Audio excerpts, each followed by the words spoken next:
जो मैं बता रहा हूँ ये आपने भी नोटिस किया होगा। 4 दोस्त होते हैं, हम उनके नाम रख लेते हैं अमर, अकबर, एंथनी और गुरप्रीत। मान के चलिए कि इनमें से एंथनी हैंडसम है और बाकी के तीनों, उनमें से गुरप्रीत पैसे वाला है और उसमें से अकबर हंसा बहुत अच्छा लेता है और अमर बातें बहुत अच्छी कर लेता है। ये चारों एक जगह पर खड़े हैं और वहाँ से एक लड़की गुजर रही है। क्या लगता है आपको, लड़की की ध्यान सबसे पहले किस पर जाएगी? जाहिर सी बात है कि लड़की की ध्यान सबसे पहले एंथनी पर जाएंगी। क्यों? क्योंकि वो हैंडसम है। वो दूर से देख कर ही मतलब अपनी जो उसके अंदर क्वालिटी है वो दर्शा रहा है। लेकिन गुरप्रीत जिसके पास पैसा है, अब क्या वो पूरा पैसे का हार पहनकर 24 घंटे तो नहीं घूमने वाला, और ना ही अकबर कि वो खीखी खीखी हंसाएगा, और ना अमर की ज़बरदस्ती की बातें करेगा।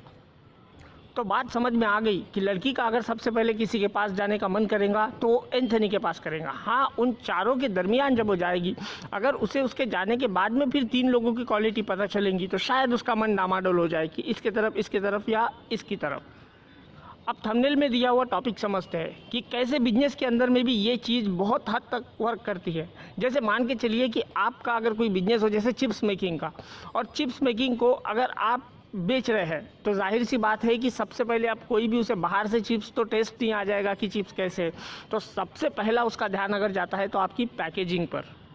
बात को समझ रहे हैं आप? मतलब आपको आपकी पैकेजिंग को एंथनी बनाना है। उसके अंदर जो प्रोडक्ट होगा, फिर वो अमर, अकबर या उनमें से गुरप्रीत होगा, वो कुछ भी चल जाएगा। हालांकि उसकी भी क्वालिटी आपको अच्छी रखनी है, लेकिन सबसे ज़्यादा आपको फोकस करना है, क्योंकि कस्टमर आएगा तभी तो खाएगा। टाटा हैरियर, फॉर्च्यूनर, इन गाड़ियों में हम में से बहुत से ऐसे लोग होंगे जो कभी बैठे भी नहीं होंगे, लेकिन बाहर से देखकर ही हमारा दिल उस पर बैठने का करता है। क्यों? क्योंकि मॉडल ही ऐसा है, बाहर से ही मतलब अट्रैक्शन बिल्कुल अट्रैक्ट करती है ये गाड़ियाँ। अब बिजनेस का जो पहला फार्मूला है वो तो आपने बहुत सौ से सुन लिया होगा कि कस्टमर, हमें वो चीज़ बेचना है जो कस्टमर को चाहिए, वो नहीं जो हम उन्हें देना चाहते हैं। तो दूसरा फार्मूला ये है कि आपको जो भी चीज़ हो उसकी पैकेजिंग, उसका अट्रैक्शन, उस पर बहुत ज़्यादा ध्यान देना है।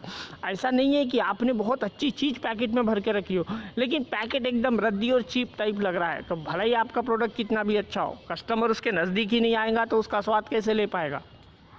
एडवर्टाइजमेंट तो आप सब लोग देखते हैं, लेकिन एडवर्टाइजमेंट के भी 2 तरीके होते हैं। एक एडवर्टाइजमेंट आप देखेंगे कि उसके अंदर में वो अपने प्रोडक्ट की पूरी टोटल डिटेल दे देता है, बिल्कुल मतलब A to Z, सुई से लेकर धागे तक सब कुछ। और एक ऐड ऐसी होती है जिसके अंदर में टूनू नूनू म्यूज़िक बज रही होती है और वहाँ क्या दिखाना चाहता है, आखिरी में वो अपना लोगो दिखाकर बात ख़त्म कर देता है। क्यों एडवर्टाइज में ये 2 डिफरेंस होता है बड़े ब्रांड्स में और छोटे ब्रांड्स में? वजह यह है कि बड़े ब्रांड्स का डिस्क्रिप्शन देकर समय ख़राब क्यों किया जाए, जबकि कस्टमर को ऑलरेडी पता है कि ये क्या चीज़ है। वो बस एक नॉर्मली उसके फीचर्स बताकर बात ख़त्म कर देगा। लेकिन छोटे ब्रांड्स को उसका डिस्क्रिप्शन देना ज़रूरी है, इस वजह से क्योंकि अभी तक वो कस्टमर तक इतने लेवल तक नहीं पहुँचाए कि उसकी ABCD A to Z तक लोगों को पता हो। अब ये बात जो मैंने आपको बताई है, चाहे तो आप बिजनेस ऑलरेडी कर रहे हो या करना चाहते हो, कोई भी चीज़ हो, कोई भी सिचुएशन हो, आप इस फार्मूले को अप्लाई ज़रूर करना। आपकी पैकेजिंग, आपकी दुकान, अगर एक छोटी सी दुकान भी है तो दुकान के अंदर में कस्टमर को आकर्षण करने के लिए आप जो कुछ कर सकते हो वो करिए। क्यों? क्योंकि कस्टमर का आप तक आना ज़रूरी है। वो आएगा, बात की बात है कि वो खरीदेगा या नहीं खरीदेगा, उसे अच्छा लगेगा या नहीं अच्छा लगेगा। सबसे पहले आपको अपनी चीज़ को एंथनी बनाना है, और एंथनी बनाने के बाद में फिर उसमें अमर, अकबर, गुरप्रीत, कोई भी उसके अंदर कोई भी क्वालिटी हो सकती है। जाहिर सी बात है, चिप्स के इतने सारे आइटम्स है तो हर चिप्स तो अलग अलग तरीके का होता है। तो किसी को टोमेटो वाला पसंद आता है, किसी को हल्का सा नमक छिड़कने से भी वो दिल में बस जाता है।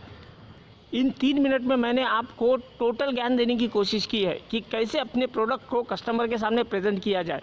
उम्मीद है दोस्तों आपको वीडियो अच्छा लगा हो। अगर अच्छा लगा हो तो वीडियो को लाइक और चैनल को सब्सक्राइब कर दीजिए। मैं मिलूंगा आपको फिर किसी नए टॉपिक के साथ, तब तक के लिए जय हिंद।